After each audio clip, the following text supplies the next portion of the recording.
i cili na tregoi pak për këtë organizim që pritet të mbahet me datën 18 në Zyrich apo në Gjenevë, do na tregoj vetë sot. Përshëndetje, me qenë se nuk u shoh sa vetë jemi aty, përshëndetje këtë ekipit Radio Televizionit Kosovës. Ju falenderoj shumë për hapësirën që na jepni, që deshta me këtë rast të ndërlidhem, e dëgjova Adnanin që thatë, ndërlidhem edhe me diçka që është shumë e rëndësishme të sqarohet për opinionin publik në Kosovë. Me rezolutën e Kuvendit të Kosovës, më 16 maj 2019, deputetët shumicë absolute, deputetët shqiptarë, e miratuan rezolutën nëpërmes cilës konstatuan se në Kosovë gjatë luftës ka ndodhur gjenocid.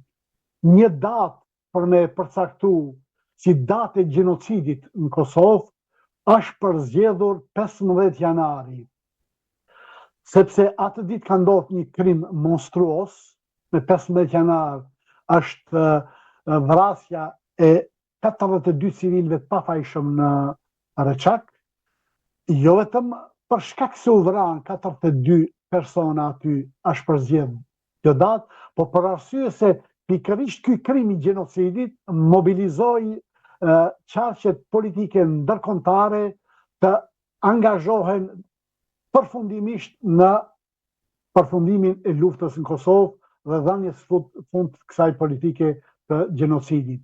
Për këtë arsye, u mbajt konferenca në Rambuje, të cilën e refuzoi Serbia të miratoj projektin e propozuar nga qarqet politike ndërkombëtare, dhe ky refuzim e ballafaqoi me ndërhyrjen ushtarake të NATO-s dhe të gjitha ato gjërat që i dinë. Pra, 15 janari merr për pretekst të mobilizimin ndërkombëtar me rastin e Reçakut, po me 15 janar do të përkujtohen të gjitha viktimat e gjenocidit që ka zbatuar Serbia gjatë luftës së fundit 1998-1999. Një ndër qëllimet edhe kërkesat që ka rezoluta 16 majit të 2019 është se kërkon nga gjitha institucionet politike dhe shkencore, nga intelektualët që të angazhohen maksimalisht për ndriçimin e tërësishëm të gjenocidit dhe të sigurojnë një përkrahje politike ndërkombëtare për njohjen e faktit se shqiptarët në Kosovë gjatë kësaj periudhe janë ballafaquar me zbatimin e gjenocidit nga ana e Serbisë.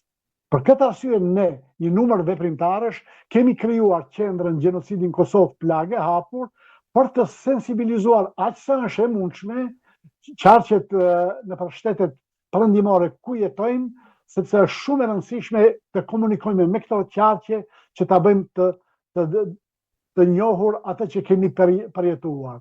Të mos harrojmë një gjë, ka kaluar më shumë se një çerek shekulli nga periudha kur ka ndodhur këtë ngjarje. Dhe nuk përjashtoj mundësinë që të ketë të ri që janë në moshën 20 vjeçare, 25 vjeçare, të cilët kanë lindë pas përfundimit të gjenocidit në Kosovë, dhe të mos jenë në dijeni të asaj që vërtet ka ndodhur në Kosovë. Për këtë arsye, kërkohet një mobilizim i gjithanshëm që të respektohet edhe ato konkluzione që janë të përfshira në rezolutën e Kuvendit Kosovës dhe vërtet duhet të mobilizohemi. Si shta edhe Adnan Aslani, mobilizimi është dushku gjithnjë e më shumë. Ne me 18-shin, sepse këtu nuk kemi mund të sigurojmë një sallë atë ditë puni që është e njëjte, me 18-shin do të mbahet manifestimi qendror në Zyrich të Zvicrës, ku do të ketë personalitete që janë angazhuar në periudhën më kritike të popullit shqiptar, në atë periudhë kur ballafaqohej me gjenocid populli shqiptar i Kosovës, do të kemi përfaqësues nga Sicilia, përfaqësues arbresh nga Sicilia, përfaqësues të arbreshve nga Kalabria, do të kemi shoqata të ndryshme që kanë qenë vërtet të mobilizuar në atë periudhë për të sensibilizuar opinionin publik ndërkombëtar dhe qarqet politike ndërkombëtare për tragjedinë që ka përjetuar populli shqiptar. Në funksion të përkujtimit të gjitha viktimave, ne do të ndezim kudo që jemi në botë me 15 janar në ora 19:30 do të ndezim qirit, ndërsa me 18 janar do të mbajmë një formë një akademie përkujtimore që do të shënoj vërtet këtë dhimbje për atë plak të hapur që na flen në shpirt. E përmendet para shumë edhe aktivitetin, do ishin dalë të aktiviteti që e përmendet në Curi, përmendet para shumë kush do të merr pjesë, besoj që qëllimi është që të ketë, po e them kështu, marketing, kuptimin, ky nuk është marketing, por është një realitet që neve na ka ndodhur. Edhe na tregoni kush do jetë pjesëmarrës, ata disa emra i përmende, po si do funksionoj, si do mund vinë gjithë shqiptarët që ju bashkangjiten në këtë aktivitet. Këtu do të ketë përfaqësues kryetari i bashkisë Hora Arbreshve, do të ketë përfaqësues nga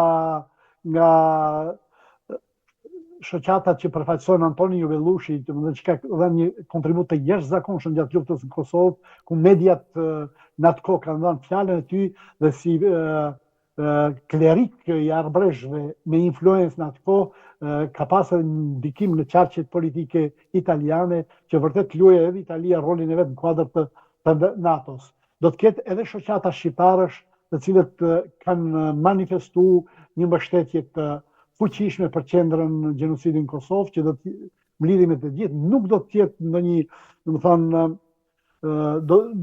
margjintar që do të vinë në masë të madhe nga Italia, Franca, po do të vinë përfaqësues të këtyre shoqatave, të institucioneve që do të marrin pjesë me praninë e tyre, ata përfaqësojnë këtë atë zë të shqiptarëve, të gjithë ata njerëz që vërtet në shpirt kanë një dhimbje të madhe për çështjen e gjenocidit që kemi përjetuar.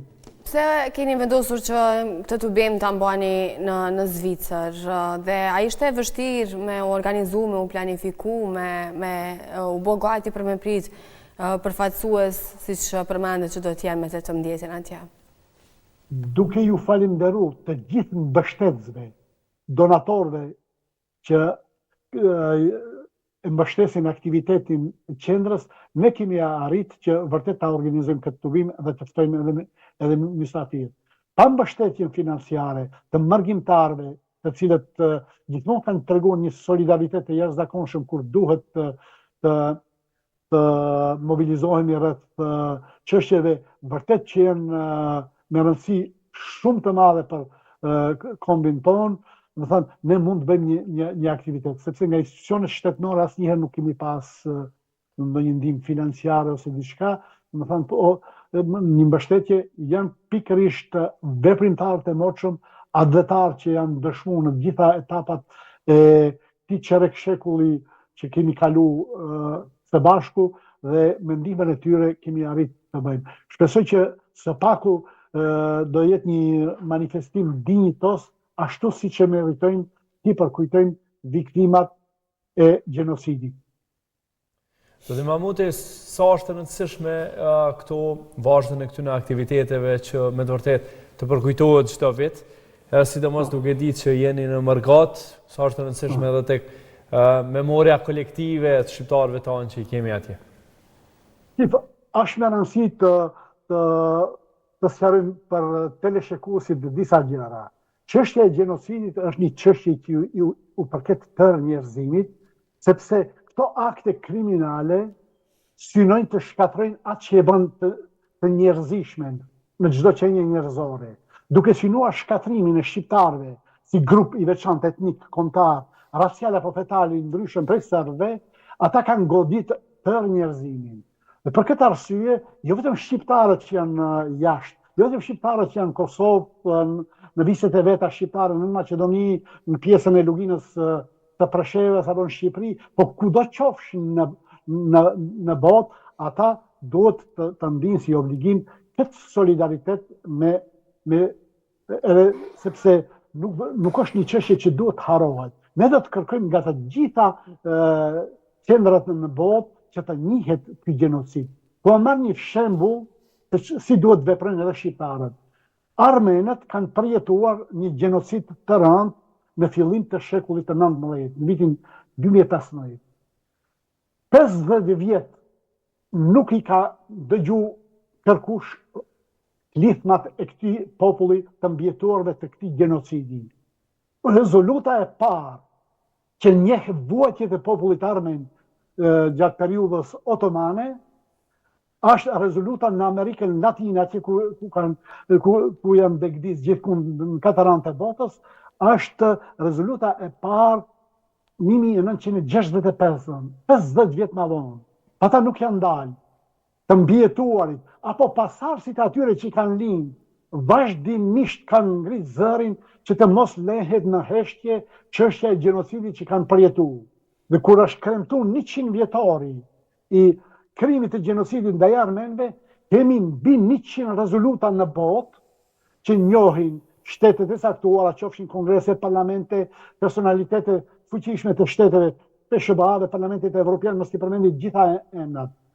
Edhe, do më thamë, janë mobilizuar edhe njerëzit që kanë lind në kohën kur nuk ka pas asnjë i mbijetuar, ata nuk e harrojnë asnjëherë atë që kanë përjetuar. Derisa vërtet në përmasa ndërkombëtare të njihet krimi i gjenocidit çka kanë përjetuar. Ne ka kaluar 1 qerek shekulli, vetëm parlamenti i Kosovës ka miratu rezolutën nëpërmjet të cilit e njeh krimin si krim të gjenocidit.